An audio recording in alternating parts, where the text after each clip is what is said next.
10e histoire. Bonsoir DMG. Merci encore pour votre émission qui nous donne encore l'opportunité à beaucoup de jeunes gens inconscients l'opportunité de faire demi-tour et de revoir souvent leurs objectifs. Alors, je voudrais aussi te remercier pour ton émission. Voilà, je vais raconter une histoire me concernant. Cette histoire, c'est pour tirer ou encore tirer les oreilles à nos jeunes gens qui veulent vite se mettre en couple sans savoir avec qui on se met en couple et dans quelle famille on va plonger. Voilà. Donc, c'est une histoire me concernant. Je crois qu'à cette époque, j'étais encore un peu plus jeune et je vivais encore chez mes parents. Vous voyez les petites rencontres, parce que nous, on habitait dans un camp de gendarmerie, et c'est plus précisément au Gabon. Voilà. Je ne vais pas citer le nom du camp.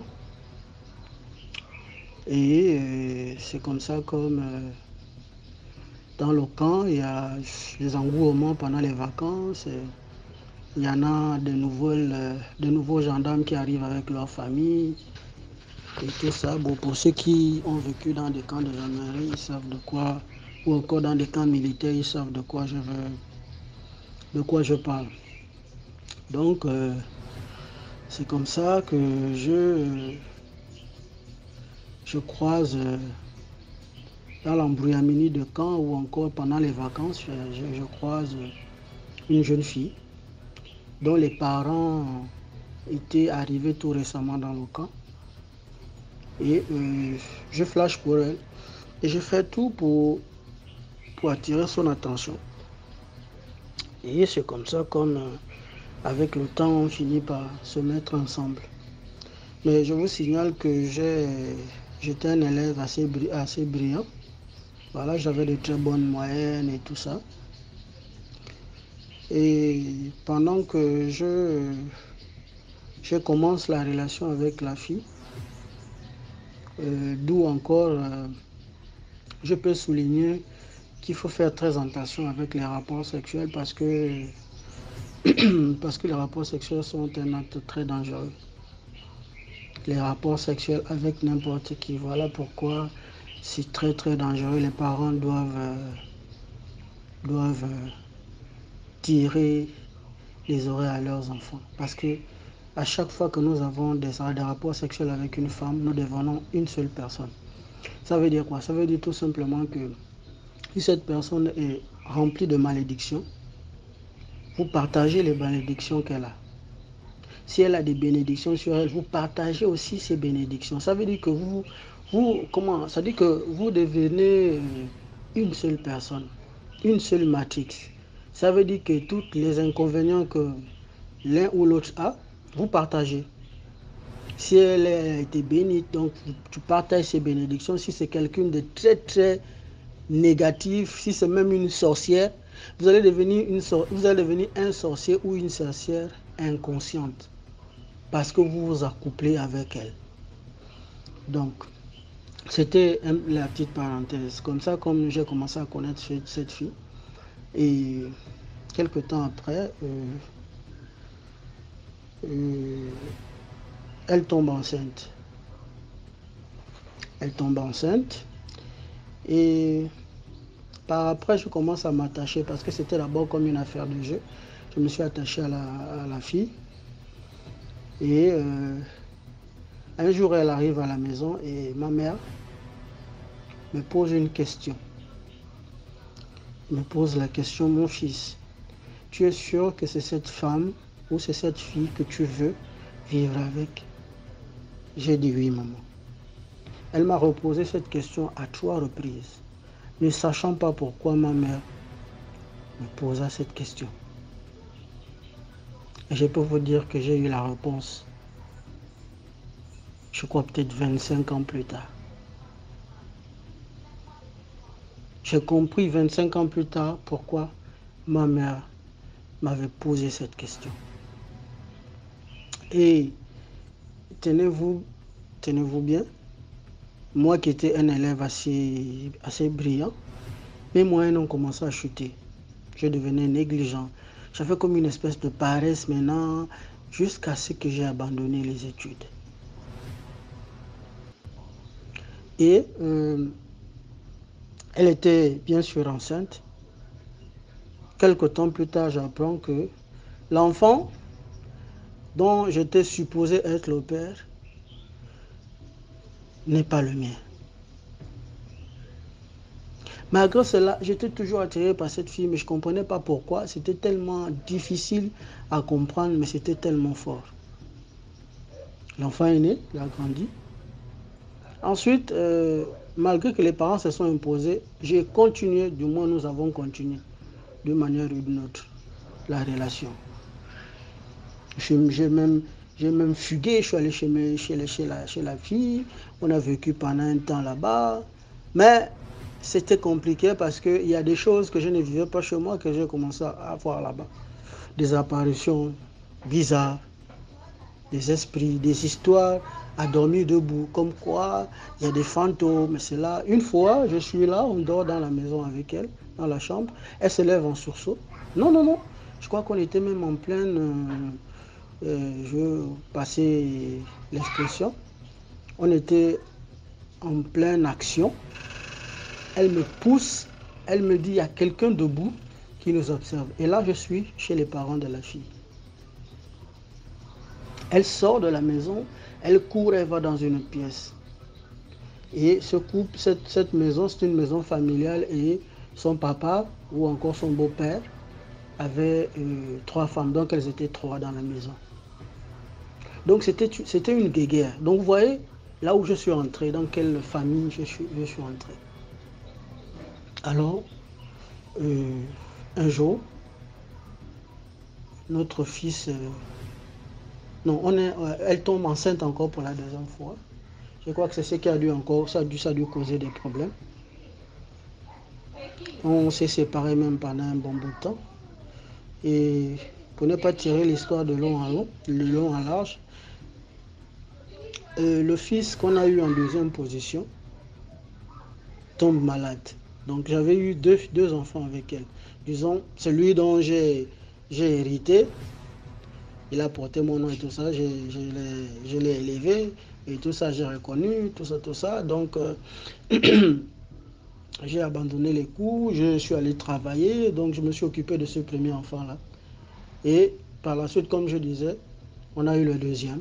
Le 2e, après 2 ans après sa naissance, il décède de manière miraculeuse. On ne va pas dire miraculeuse, mais assez bizarre. C'est-à-dire l'enfant, un jour, je crois qu'on a eu les discussions avec la mère. Elle se déplaçait, elle allait chez la petite sœur de sa mère et c'est là-bas où, un jour après, l'enfant convulse. L'enfant convulse, 2 jours après, on l'hospitalise. Donc ce jour, je vais à l'hôpital, je vais rencontrer, voir l'enfant et demander de quoi il s'agit. Et c'est comme ça, comme j'ai dit à la maman, bon, va un peu plus bas à l'hôpital général de Libreville à l'époque, je crois que c'est toujours comme ça comme on appelle ça. Elle s'en va déposer, aller acheter les fruits pour l'enfant et c'est derrière l'enfant décède dans mes bras. Alors, vous vous rendez compte qu'un enfant de à peine 20 ans, sinon 22, 23 ans, se retrouve avec un mort. Mon père n'était pas à côté, ma mère n'était pas à côté. Cet enfant avait été sacrifié mystiquement. Et tenez-vous bien,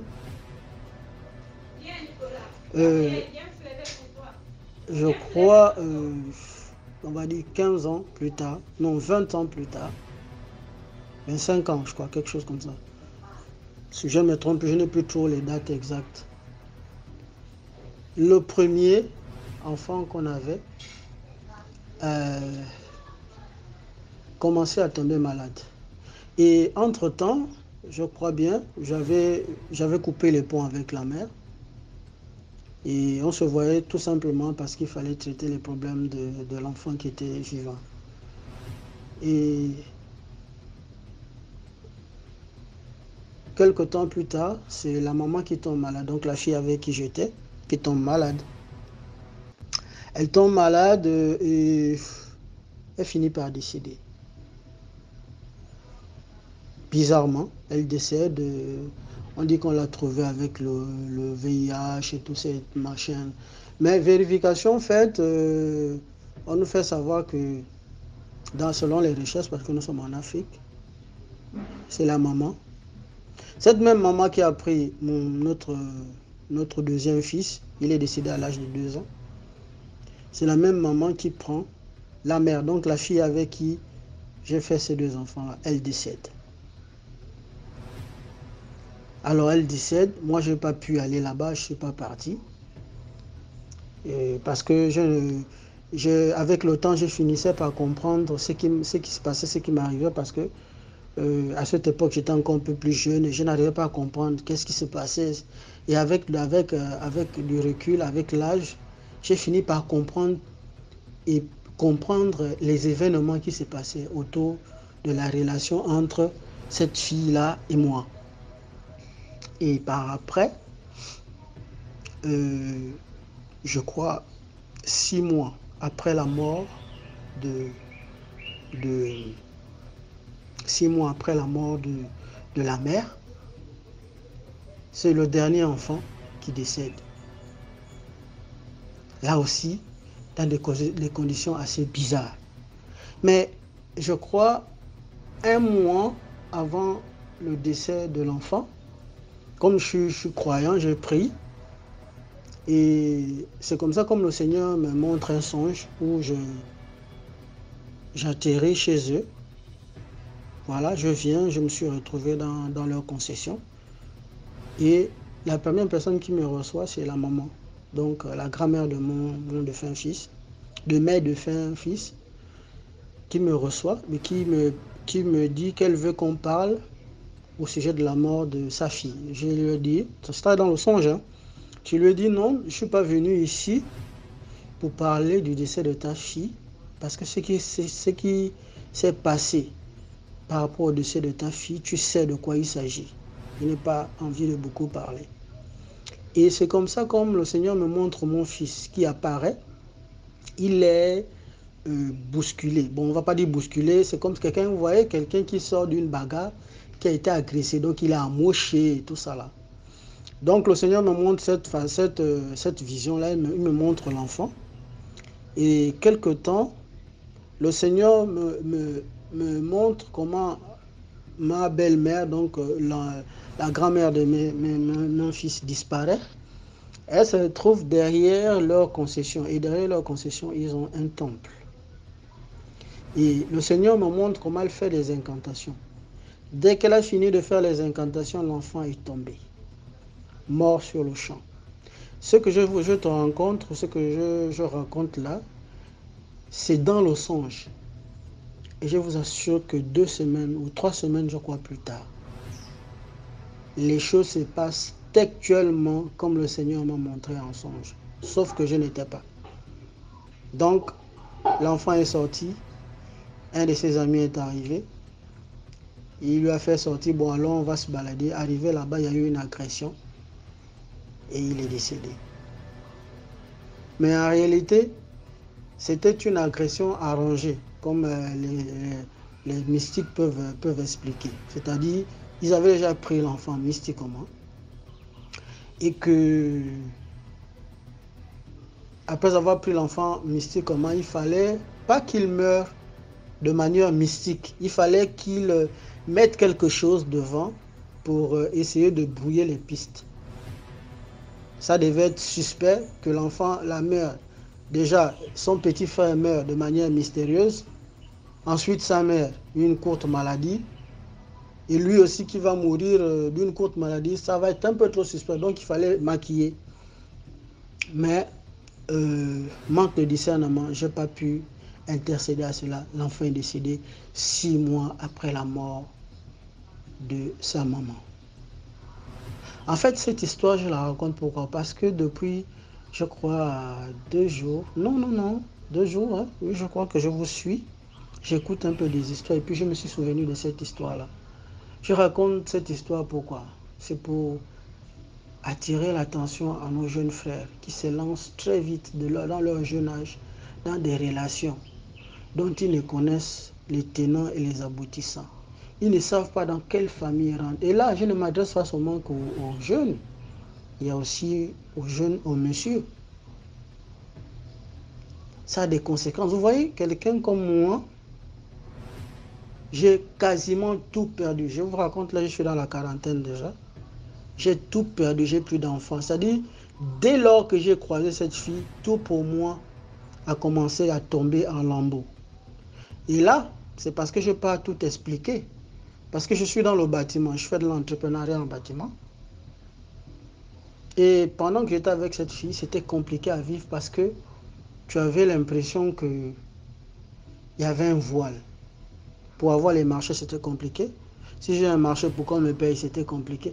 Mais c'était compliqué. Et avec le temps, j'ai fini par comprendre que quand tu es en relation avec une personne dont, par exemple, les parents ont maudit, ou les parents ont attaché, les parents ont dit que cette personne ne doit pas réussir. Du moment où tu t'amarres avec cette personne-là, sois-en sûr, tu vas hériter de tous ces problèmes.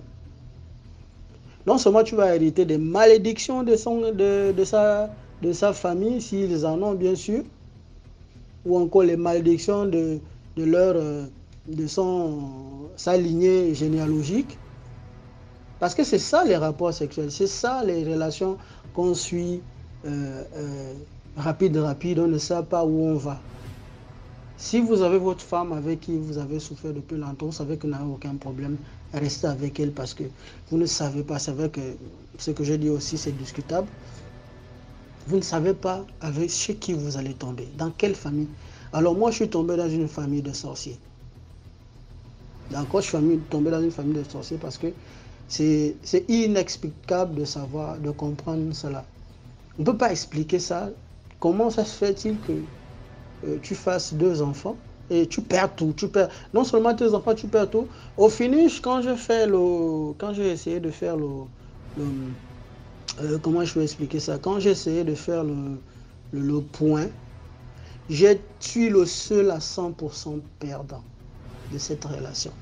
Voilà, c'est un peu pour dire, encore conseiller à nos frères, nos soeurs, nos mamans, nos papas, nos frères, nos jeunes frères, de faire très attention avant d'entamer une relation quelconque.